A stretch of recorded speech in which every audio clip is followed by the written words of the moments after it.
Welcome to What That Means with Camille. In this series, Camille asks top technical experts to explain, in plain English, commonly used terms in their field. Here is Camille Morhart. Hi, and welcome to today's episode of What That Means, Nanotechnology, Neurotechnology, and Molecular Manufacturing. Very fortunate to have with me today Allison Duettmann. She's CEO of the Foresight Institute, and in a minute, I'll let her describe to you what the vision for that institute is about. She brings together researchers, and she's also graduated summa cum laude from London School of Economics in Philosophy and Public Policy. Allison, welcome to the show. Thanks so much for having me. I'm very excited to be here. Can you describe what Foresight Institute does? I know it was founded quite a while ago in 86 or 87, but what is the goal? We're one of the longest standing science and tech nonprofits is trying to advance technologies for the long-term benefit of life.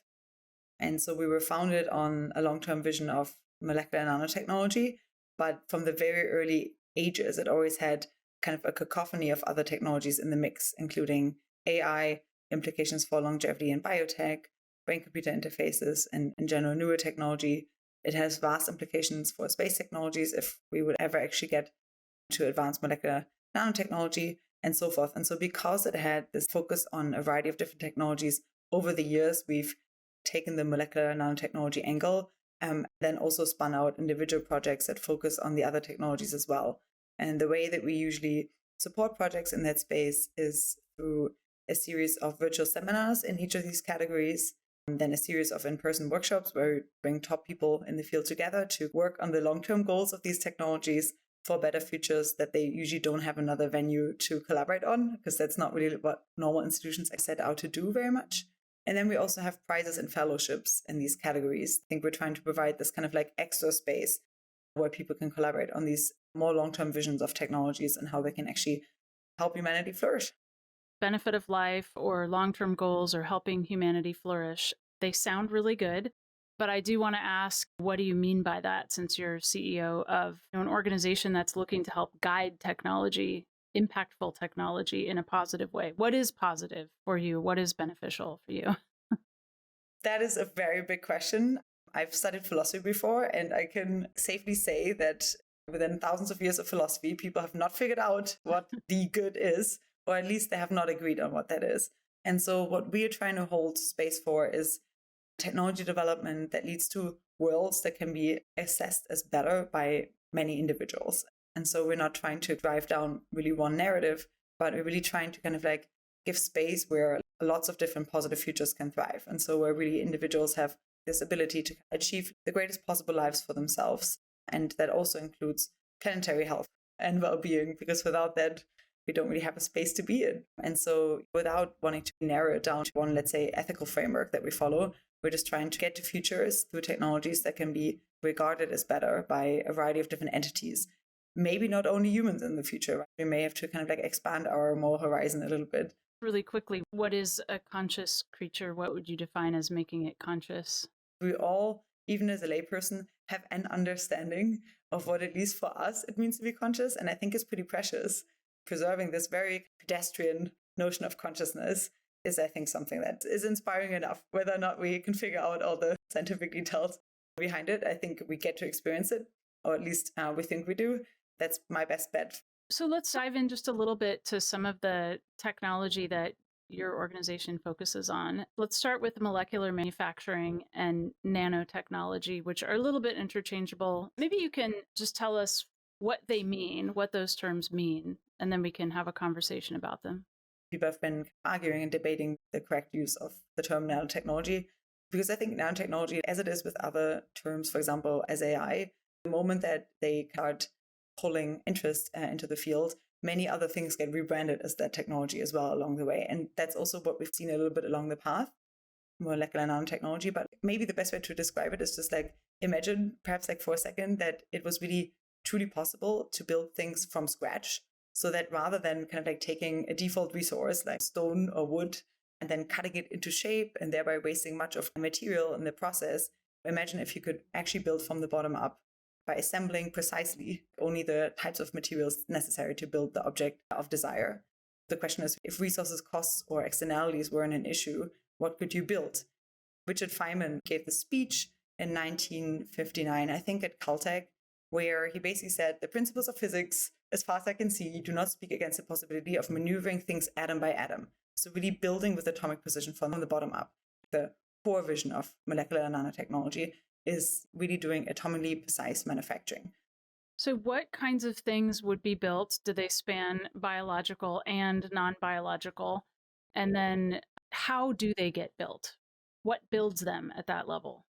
Eric Drexler, for example, who co-founded Foresight in 1986, he wrote this book, Engines of Creation, in which he envisioned a future that was defined by these engines of creation, these molecular machines that could really assemble from the bottom up very complex objects. And they were also helped by engines of design, and that was AI. So basically actually being able to detail this path towards achieving atomic precision through molecular engineering. The early stages involved redesigning biology's molecular machinery, for example, protein molecules, to really position reactive groups with atomic precision, and thereby turning them into these machines that are capable of constructing more complex materials. And so you build up from the bottom up, almost like 3D printing, but on a very, very tiny level.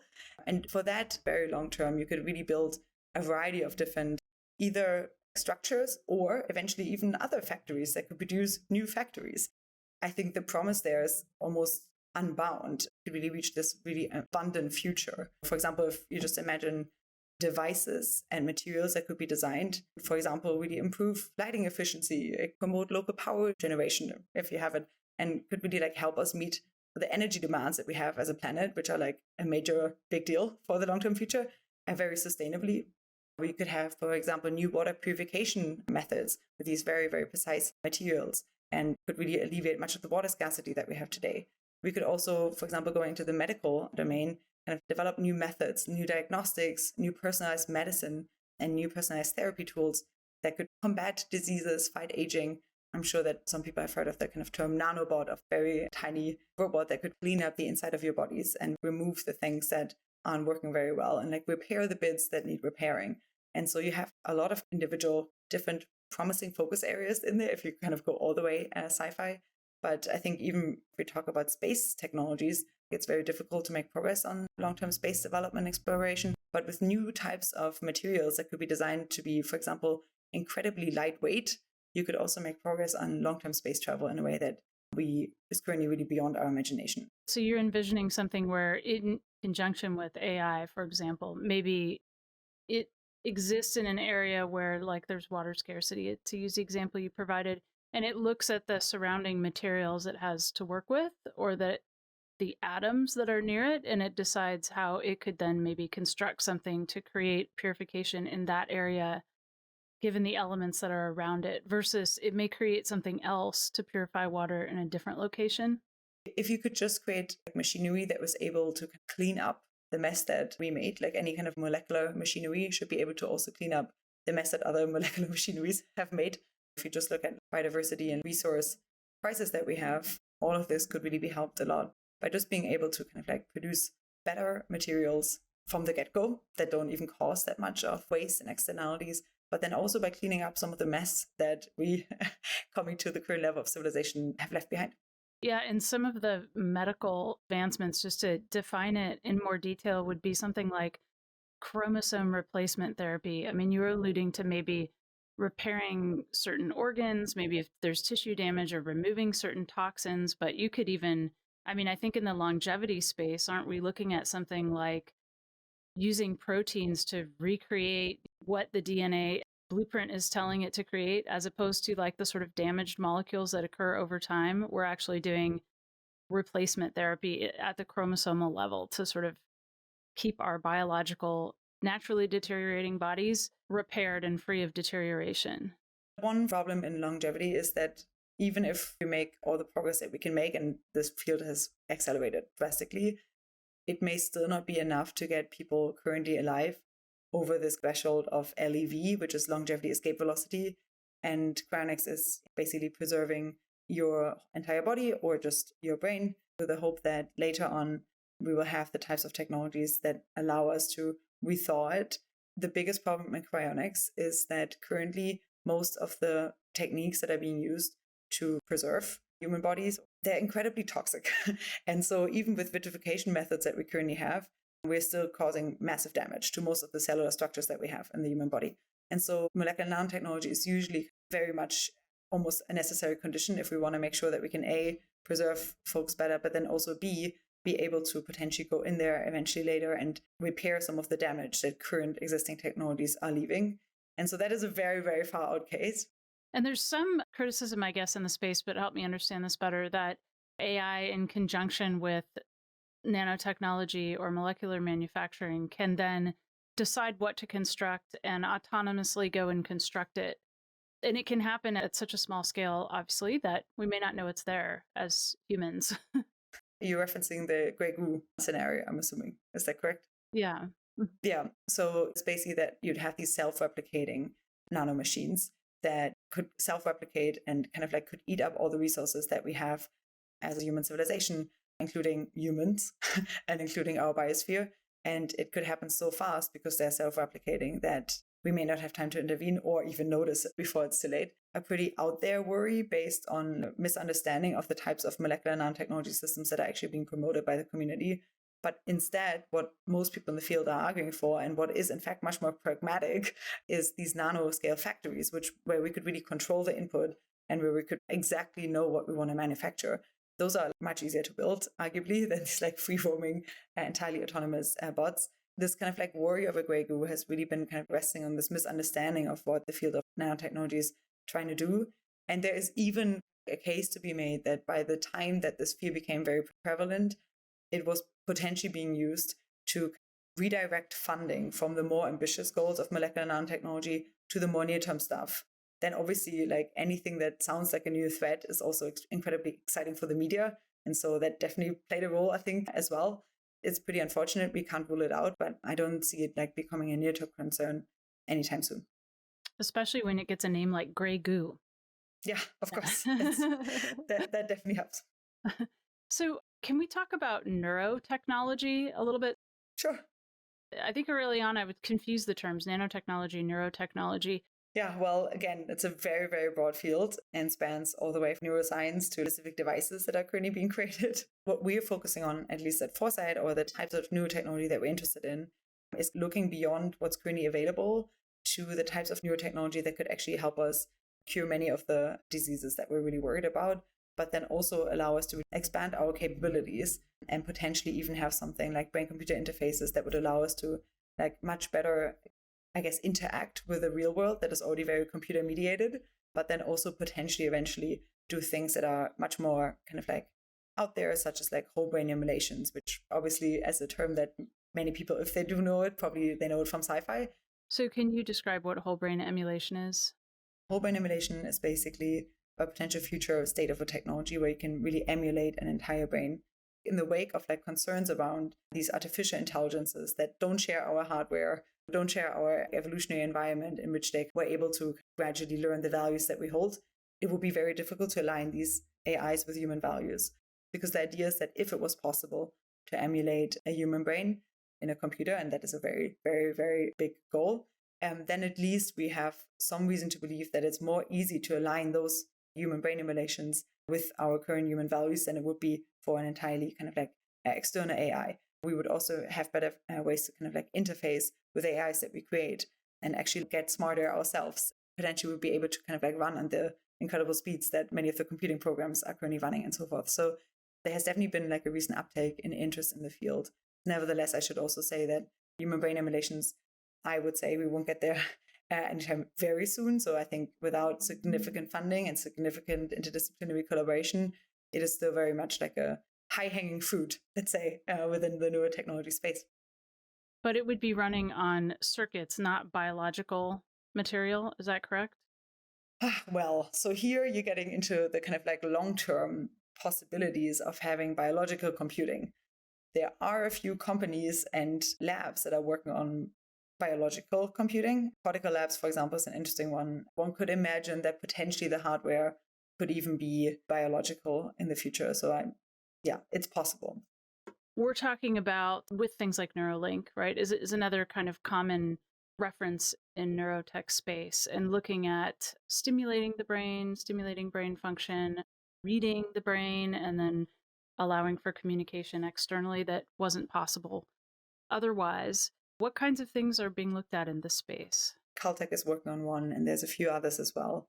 At the same time, though, I think it would be difficult to get the entire readout that you can get from the invasive ones. They just have a better reach locally.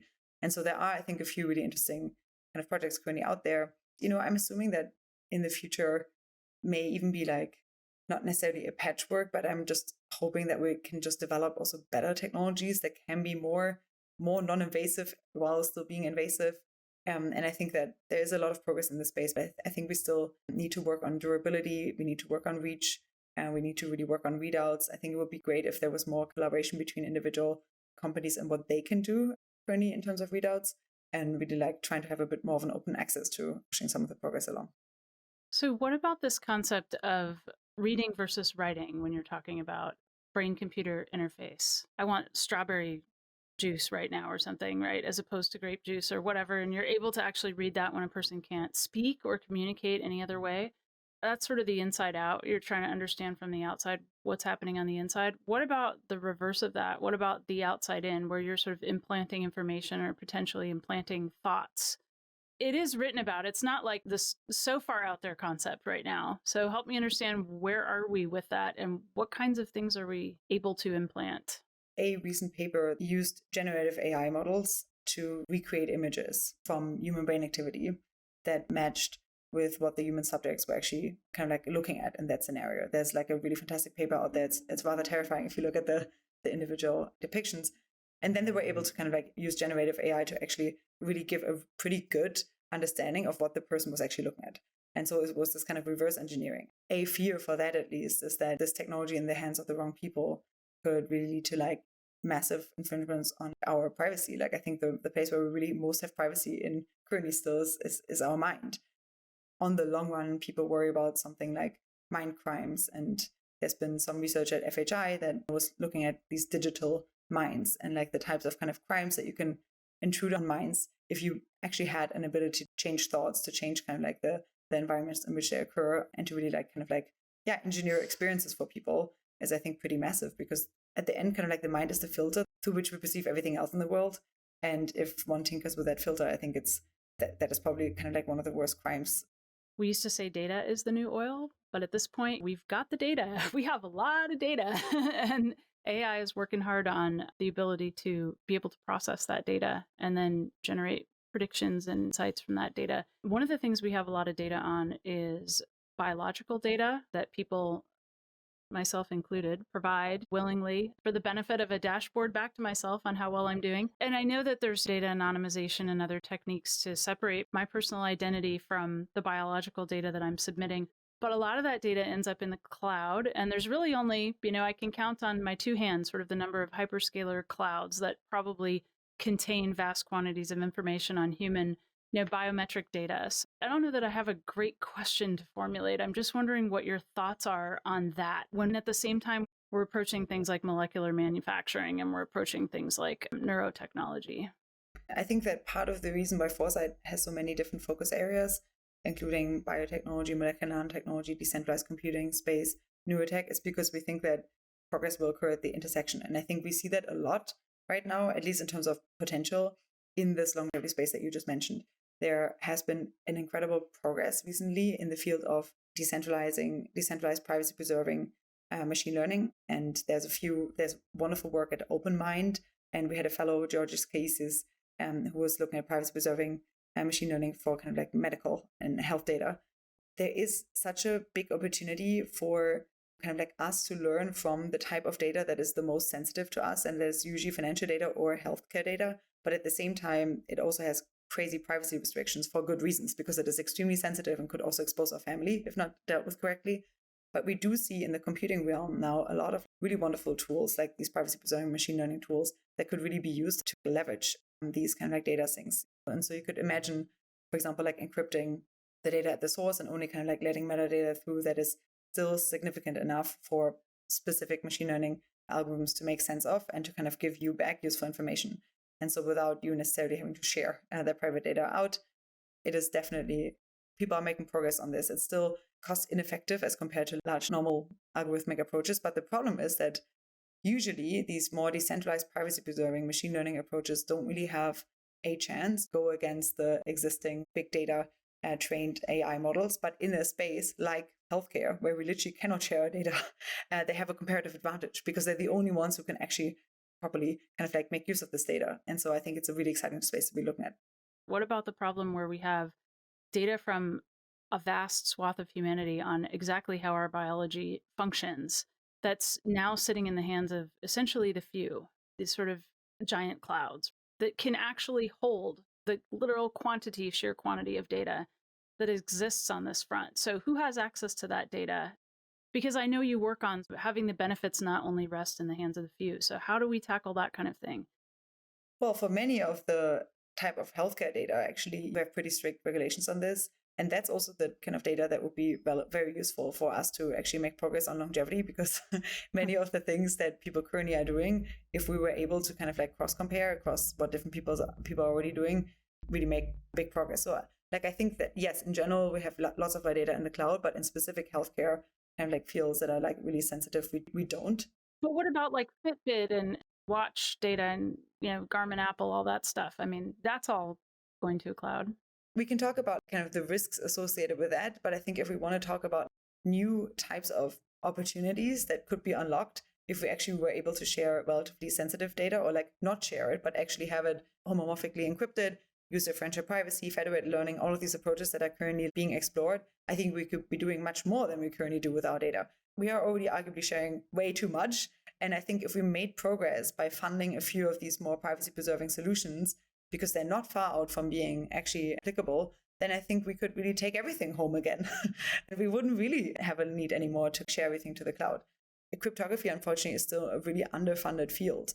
It's still mostly being practiced in academia. There's a few individual labs and so forth. But I think with more investment in these spaces, we would have really amazing tools at hand to actually be making progress on this. And I should say that this not only holds for longevity, but the type of kind of like promise that we see in privacy preserving machine learning technologies, cryptography technologies, security technologies, and auxiliary approaches, they would also hold for AI.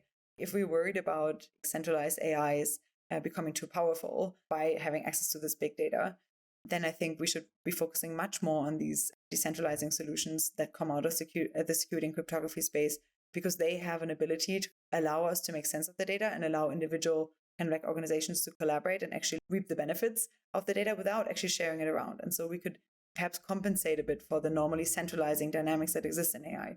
Oh, that's an interesting perspective. So disseminate it more so that we have broader access to it and therefore sort of diminish that centralized potential power that could exist. It all relies on cryptography technologies. They need a lot of these days. Just so people know, we did do a podcast on homomorphic encryption and also on data anonymization. So we talked with some technical experts who are working on those things if people want to get a little bit more. And I think the data anonymization one talks about differential privacy as well. So I really enjoyed the conversation. Thank you so much for having me. Never miss an episode of What That Means with Camille by following us here on YouTube, or search for InTechnology wherever you get your podcasts. The views and opinions expressed are those of the guests and author and do not necessarily reflect the official policy or position of Intel Corporation.